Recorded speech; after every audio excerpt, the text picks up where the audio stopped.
A lot of hi-fi products accentuate the 2 kHz to 5 kHz range, which can result in uncomfortable sibilance in vocal presentation. And similarly, a lot of companies fake detail by emphasizing treble. This is not everybody's cup of tea.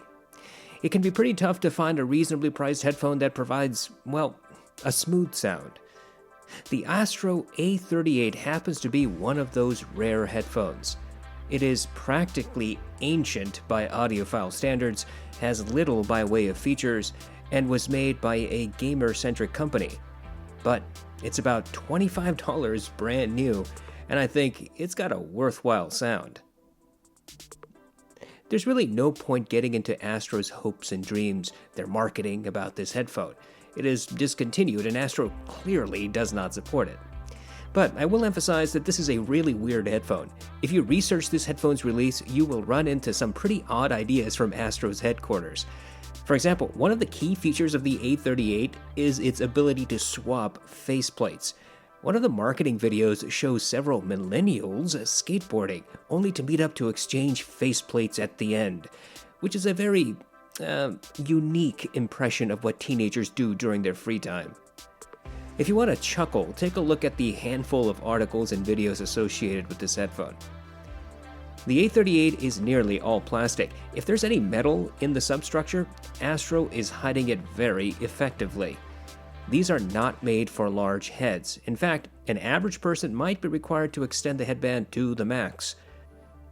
The ear cups lay flat, but the headphone does not fold. The ear pads are on-ear design. At first glance, they look uncomfortable, but that's the opposite of actual use scenarios. The earpads are replaceable, but good luck finding any. I've been scavenging for years and haven't discovered a spare set.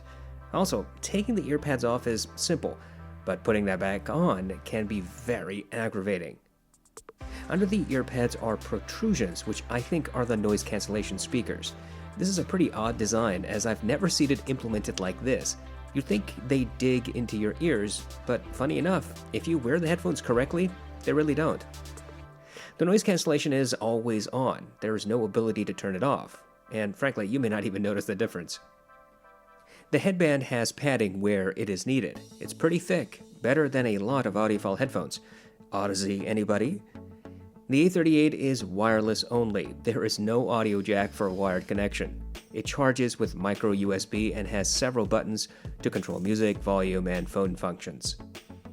The headphone has independent volume control, so you can set your source to max and modulate gain on the A38's built-in amp.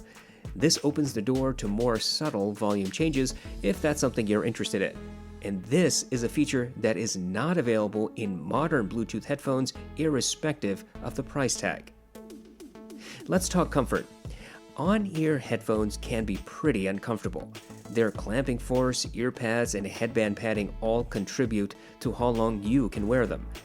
I was at first apprehensive about this, but it turns out that the A38 is rather easy to wear. In some of the reviews for this headphone, people said that the ear pads are like pillows. Now, I don't buy that observation, but I do think that these are much better than what I have imagined. And frankly, the A38's earpads are much less fatiguing than the ones we get on the Status Audio BT1, which sells for about $100. I had no problem wearing these headphones for about 3 hours at a time. I even ran with them without discomfort. Sadly, because there's no replacement for the earpads, there's clearly a finite lifetime to this headphone, and the lack of wired connection is a deal breaker for many people. In this respect, Astro was ahead of Apple. I'm going to skip ahead and just talk about the overall sound signature on this headphone. I see no point getting too in-depth considering what this headphone actually is. The A38 supports SBC, AAC, and aptX low latency, which isn't too bad. Many sub-$100 Bluetooth headphones don't go beyond SBC. As always, I use the A38 while listening to my test tracks on Amazon Music HD.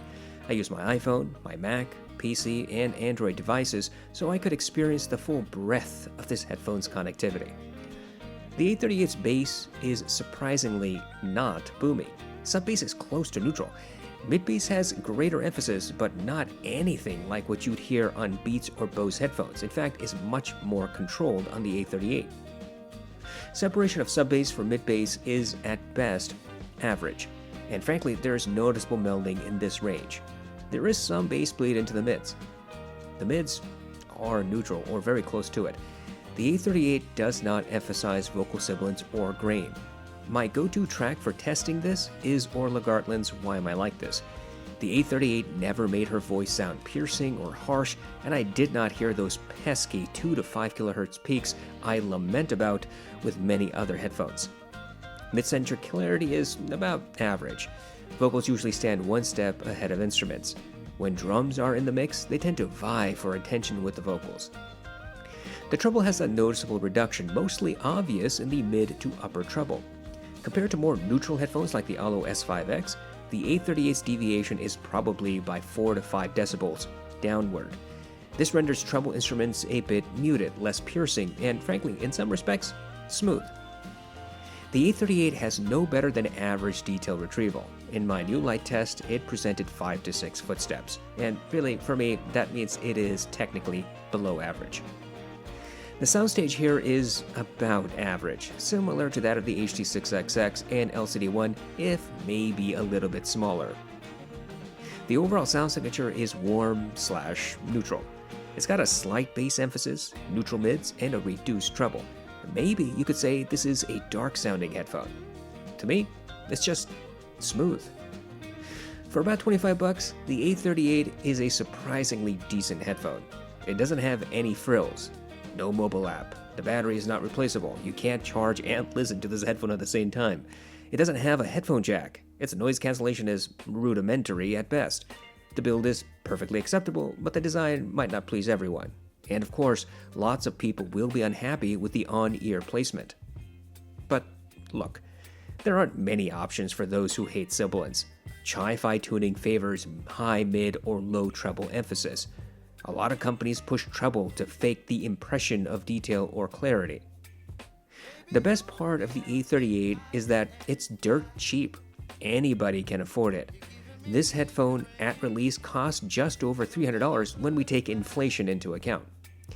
At $25, this thing is now about 92% off the original sticker price. In a funny way, this shows how 1 year's premium headphone can be next year's dollar discount bin.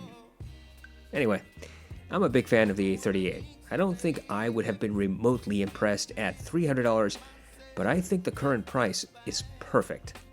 If you're in the market for a warm-sounding headphone that does not pierce your hearing with treble, then this is worth a close look.